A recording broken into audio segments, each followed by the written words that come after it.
Sunday ഞങ്ങൾ വരുമ്പോഴേ ഒരു ചെടിക്കട കണ്ടു. എൻ്റെ ഹസ്ബൻഡ് സ്ഥിരം അവിടെ നിന്ന് വാങ്ങിക്കാറെന്ന് പറഞ്ഞു. അപ്പം ഞാൻ അവിടെ നോക്കിയപ്പോൾ കുറച്ച് ലില്ലിയൊക്കെ കുറച്ചധികം ലില്ലി നിൽക്കുന്നുണ്ട്. അത് നല്ല ഭംഗിയിൽ ഒരേപോലെ ഇങ്ങനെ നിൽക്കുന്നുണ്ട്. അപ്പോൾ ഞാൻ ഹസ്ബൻഡിനോട് പറഞ്ഞു എനിക്ക് ലില്ലി പൂ അത് മേടിക്കണം, ആ ചെടി മേടിക്കണം പറഞ്ഞു. അപ്പോൾ ഓക്കെ എന്ന് പറഞ്ഞിട്ട് വണ്ടി നിർത്തി കയറി നോക്കി ലില്ലിക്ക് എന്താ റേറ്റ് ചോദിച്ചപ്പോൾ പറഞ്ഞു 450 രൂപയാണ്. അപ്പോൾ ഹസ്ബൻഡ് പറഞ്ഞു നമുക്ക് പിന്നെ വരാമെന്ന് പറഞ്ഞിട്ട് പോന്നു.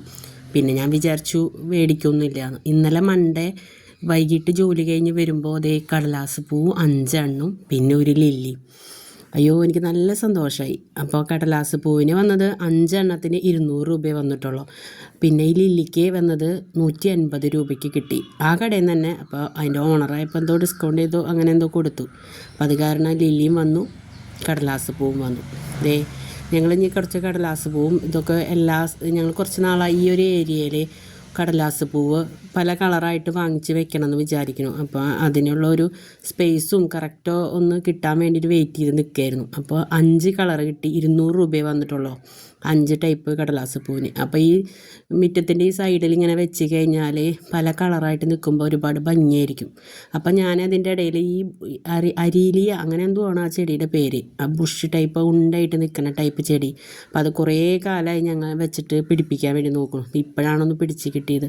അപ്പോൾ ഹസ്ബൻഡ് പറഞ്ഞു അവിടെ വെക്കണം കടലാസ് പൂ, എന്നാൽ കറക്റ്റ് ആവുള്ളൂ എന്ന് പറഞ്ഞിട്ട് എൻ്റെ ചെടിയെ അവിടെ നിന്ന് പറിച്ചു.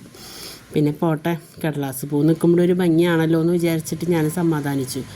അപ്പോൾ അതിന്ന് സ്ഥലം മാറ്റിയിട്ട് സൈഡിൽ വേറെ സൈഡത്തെ വെച്ചാലും കുഴപ്പമൊന്നുമില്ല, അവിടെയും നല്ല ഭംഗിയുള്ള സ്ഥലം തന്നെയാണ്. അപ്പം ഞങ്ങൾ 5 കടലാസ് പൂവും ഓരോന്നായിട്ട് വെച്ചു. പിന്നെ അതിൻ്റെ ഇടയ്ക്ക് 2 ജറബറയുണ്ട്, 3 എണ്ണം ഉണ്ടായിരുന്നു. അതിൽ ഒരു ജറബറയും കൂടി അവിടെ നിന്ന് പറിച്ചു, എന്നാലാണ് ആ ഒരു സ്പേസ് കറക്റ്റായിട്ട് കിട്ടുള്ളൂ. 2 കളറും 2 എണ്ണം സെയിം കളറാണ്, ഈ മജന്ത പോലത്തെ കളറാണ്. അപ്പോൾ ഞങ്ങൾ ഗ്യാപ്പിട്ട് വെച്ചു. ഞങ്ങളുടെ കയ്യിൽ വേറെ ഒരു 4 കളറുണ്ട്. അപ്പോൾ അതിൽ ഒരെണ്ണം ഇതുവരെയും പൂവിട്ടിട്ടില്ല, ബാക്കിയുള്ള 4 എണ്ണം പൂവിട്ട്. പക്ഷേ അതിൻ്റെ ഇലയിലൊരു ചെറിയൊരു വ്യത്യാസമുണ്ട്. അതെന്താണ് ഇതുവരെയായിട്ട് പൂവിടാത്തത്? ഞങ്ങൾ വളവും ചാണകപ്പൊടി അങ്ങനത്തെ കാര്യങ്ങളൊക്കെ ഞങ്ങൾ ചാണകപ്പൊടിയാണ് കൂടുതലായിട്ട് ഇട്ട് കൊടുക്കാറ്.